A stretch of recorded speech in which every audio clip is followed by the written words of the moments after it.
Welcome back to the program. So let's talk about the trade war and the cost to the U.S. authorities. The government says it would make $4.7 billion in payments, what you call a bailout, to farmers across the United States.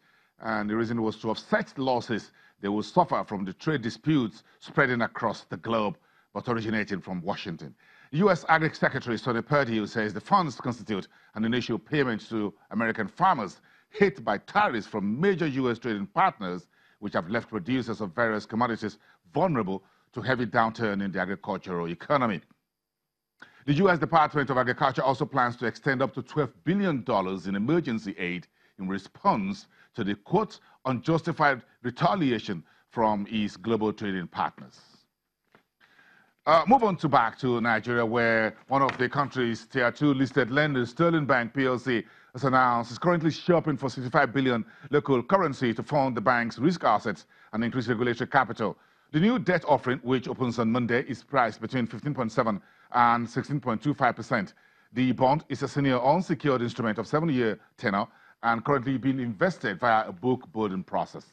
In a published investment note, Sterling Bank indicates that 60% of the headline figure would be invested in 7-year notes and the balance of 40% invested in Nigerian government securities. And the debt is scheduled for listing on both the Nigerian Stock Exchange and the FMDQ OTC Securities Exchange at the completion of the book building and approval by the authorities in September. So let's look at the Nigerian stock market live now from the trading floor of the Nigerian Stock Exchange here in Lagos. Starting today on the green territory, Temple Ashaju, Channels Television business correspondent, is live to us to bring us up to speed in the final 30 to 40 minutes of the trading day. Temple, let's get your views. Where's the market as we speak? Market is in the green zone, Bosun. It's looking like we're going to be closing northwards today, reversing all of the losses that we had yesterday. Why did I say that? Because we're seeing bullish sentiment across board. The industrial sector, which was down yesterday by 0.40%, is currently green at the moment, with investors giving interest to WAPCO in that sector. You also have the banking index, which has now, of course, the peaks in that sector have been priced low. So we're seeing bargain hunting on a lot of them. You have the likes of UBA, which has been down to its lowest as at the last session, so by some 16%. Now it is up from 8 naira to 8 naira 30 kobo. That's some 0.02% or 0.20% rather. So we're also seeing good sentiment, improved sentiment in the other side of things, where you have oil and gas, consumer goods currently.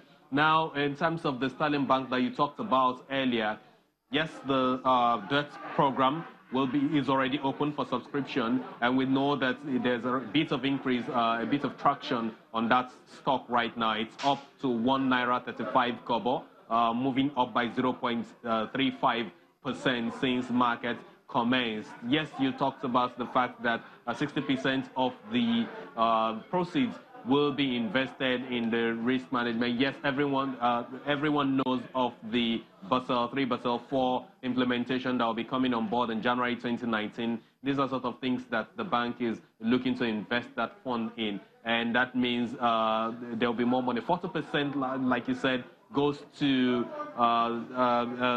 this other securities, the federal government bonds, the debt market basically, with specific interest in government bonds.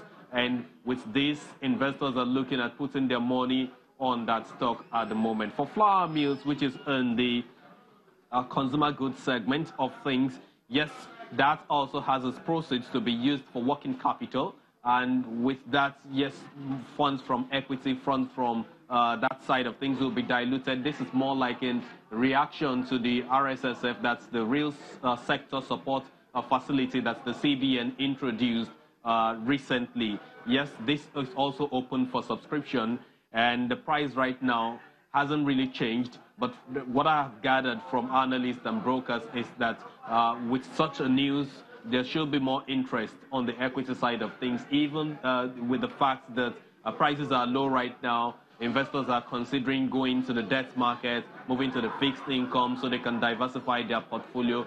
This sort of news from Sterling Bank and Flour Mill will help to shape things in the market. Awesome.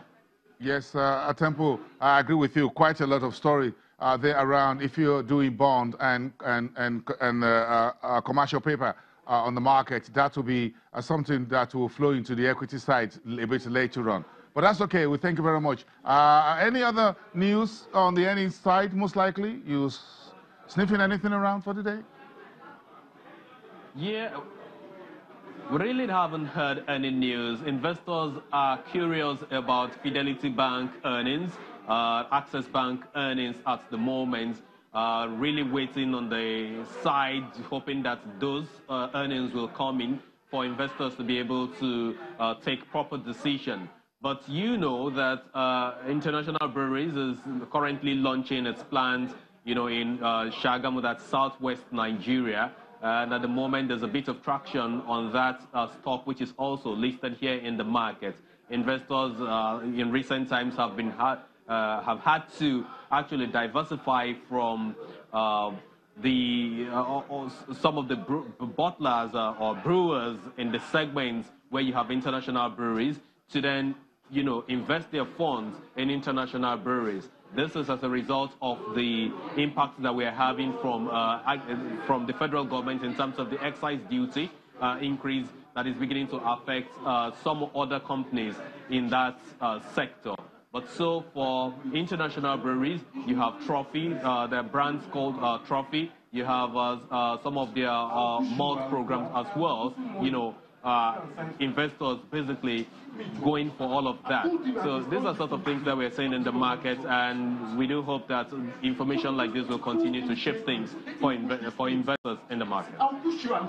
Okay, thank you, Ashaju, live from the Nigerian Stock Exchange. Let's wrap up the show in the world of energy. The French energy giant Total signed a binding letter of intent with Shell Petroleum for the sale of its 26% minority equity stake in Hazira LNG regasification terminal in India. The multinational oil and gas company signed an agreement to sell 0.5 million tons of liquefied natural gas per year to Shell Petroleum over a 5-year period on a delivery basis to supply the markets of India and neighboring countries. That's about all for today. We thank you very much for watching. That's your Business Incorporated. Do have a great day, and I'll see you next time.